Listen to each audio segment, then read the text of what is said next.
Okay. Why do basketball players miss free shots? I mean, they have the physical capability, they have the technical skills, but why is that? It's because of the mental chatter in their heads, and they choke in the moment, they let that take over, and then they miss the shot. So really, we're talking about a lack of mental fitness. And how we're going to define mental fitness is our ability to respond to life's challenges with a positive rather than a negative mindset.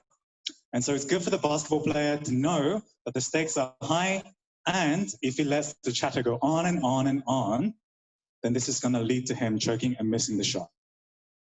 And we have a name that we're going to give to the negative voices in our heads, and these are the saboteurs. They are our internal enemies, and they inhibit our performance and happiness. But we have another character inside of us, and we're going to call them the sage, the Jedi. So these ones are responsible for taking decisive action with a positive mindset and emotions. And these are actually two different brain areas. We have two different brain areas. So the saboteur brain, responsible for survival functions, and the sage brain, responsible for thrive functions. So you get all this negativity generated by the saboteur, and all the positivity is generated by the sage. And what we're going to learn today is how to stay more in this area. Oh, we skipped one. And so we can do a test to see how much we're in sage versus saboteur. And it shows that only 20% of teams and individuals are performing close to their potential. And when they have a PQ score of 75, which means that they're in sage mode 3 times as much as they're in saboteur mode. And that's when the tilt shifts, and that's when things start working for us. And it's 75 and not 50, because negative thoughts are 3 times heavier than positive thoughts. Yes. Cool. So we can actually increase our PQ score. It takes initial intense practice, so 6 to 7 weeks of 15 minutes a day. That's all it takes for us to start to increase our PQ score and rewire our brains, leading to gray matter change in these 2 different areas of the brain. And if that seems like a massive time commitment, these are the results. This is what you get for doing these practices. You perform better, you live longer, you're more creative, and you're happier. So actually 15 minutes a day for 6 to 8 weeks, can you commit to that? We're going to tell you exactly what to do to increase your PQ score. I think I'm talking fast. Yeah, so really what we're doing with this practice is we're targeting the brain's operating system. So if you have applications and programs, if the operating system is bad, then the programs don't function well. So applications are things like EQ, IQ, skills, and stuff like that, conflict management, blah, blah, blah. And if the operating system is faulty, then you're not going to be as effective. So really, we're going to the root level. And the 3 core muscles that we're going to look at, 1 is the saboteur, which you're going to weaken.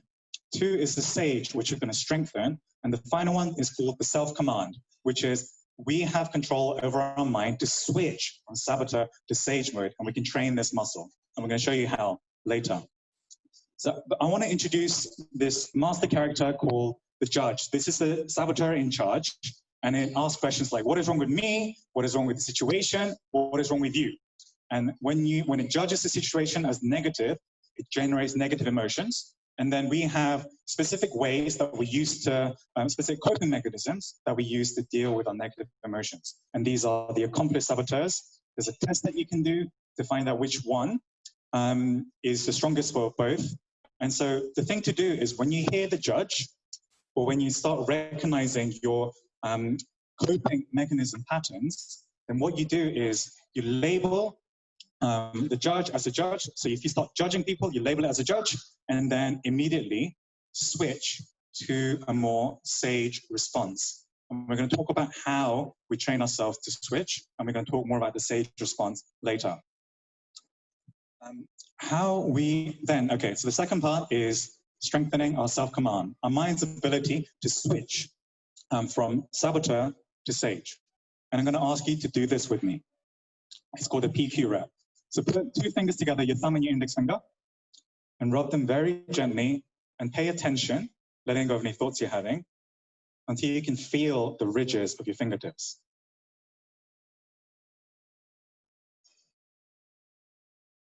And 10 seconds of that is one PQ rep. And this is what we're talking about is a Lego block, a building block of things like meditation, mindfulness practices. And what we recommend as part of this program is to train our PQ is to do these 2 minutes of mindfulness exercises about 4 or 5 times a day for 15 minutes to train our self-command muscle. Okay, to strengthen the sage, you can strengthen it in 2 ways. One is by asking, how is this difficulty that I'm facing a gift or an opportunity? And it's a gift of knowledge, power, and inspiration. Ask me about that in the Q&A. So taking the sage perspective is one way to activate our sage brain and strengthen our mind. The second way is to activate one of 5 sage superpowers. So whenever we do one of these things, whenever we empathize with someone or look for meaning or purpose in a situation, or when we take decisive action, then this all lives in the sage brain. And every time we activate the sage brain gets stronger. So just to recap, first step is to label the saboteurs. The judge is going to want to judge the situation and default you to saboteur. What we do is we introduce a pause with these PQ reps and then choose a sage response instead. And we know that habit formation takes about 6 to 8 weeks. So this is why we're saying commit to 6 to 8 weeks of 15 minutes a day, labeling saboteurs, doing these PQ reps, and choosing a sage response instead. And I run a 6-week program supported by an app that helps you do that. It's currently subscribed, but you can ask me about it so you can join the waiting list for the program when it opens up again. But yeah, this is how you increase your PQ score. And the real reason why I'm doing this is because we are all living in a saboteur-driven world. We are motivated by fear, negative emotions, especially in Cambodia. Saboteurs don't cause physical and sexual violence towards their partners. Saboteurs do. Sages don't. This is why it's really important that we all learn to tap into our sage, that we lift each other up, because sages, strong people, sages lift each other up. We don't put each other down. So this is why it's so important to activate our sages, activating other people, instead of running around in a saboteur-driven world. Thank you. Round of applause. All right. Do we have any questions for Joey? Yes, sir.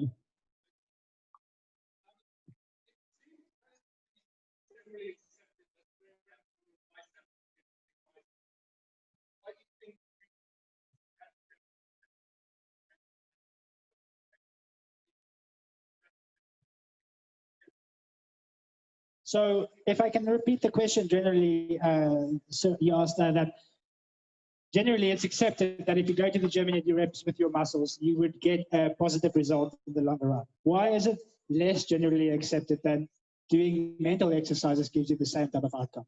Yeah, absolutely. Great question.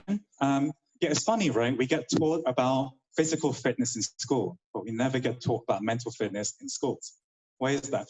But actually, this isn't new. This is latest neuroscience that we're talking about, latest research. And it comes down to meditation. How old is meditation?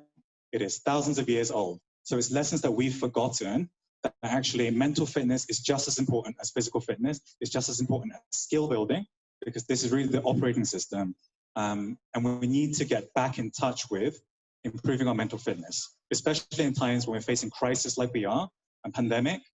Having a good mental fitness is important, especially as we navigate this world that we live in. Yes.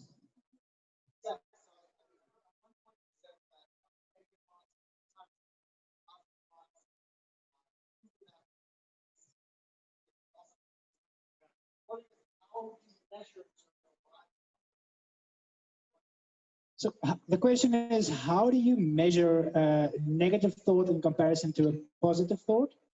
Yeah.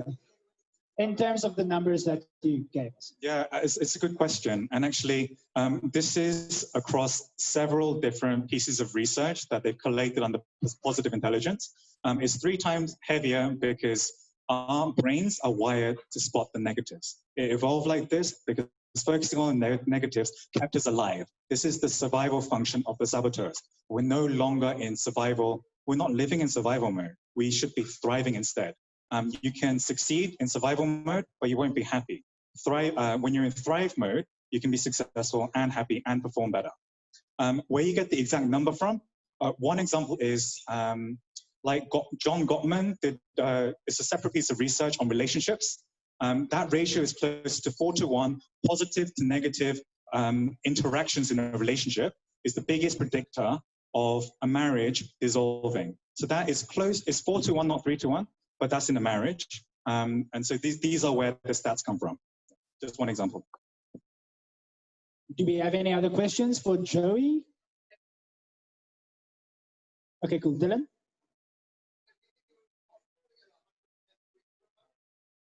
%. Oh. So do you think it will be possible to get a 100% free throw average?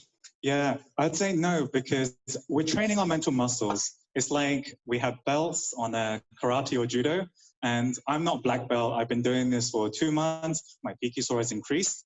I don't think I've met anyone in their 90s or 100. But yeah, because we're all human and we have times where we fall. But it's about recovering faster and falling less often. Thank you. So I've actually got a question. Like, as I was listening to you speaking, this saboteur is the negative voice in your head, right? So how do you balance like the positive and the negative voice? Because there is to a certain extent the need for it, right? So how do you balance it? Yes, such a good question. Negative emotions are important. They tell us when things are not right. It's maybe I can explain with an analogy.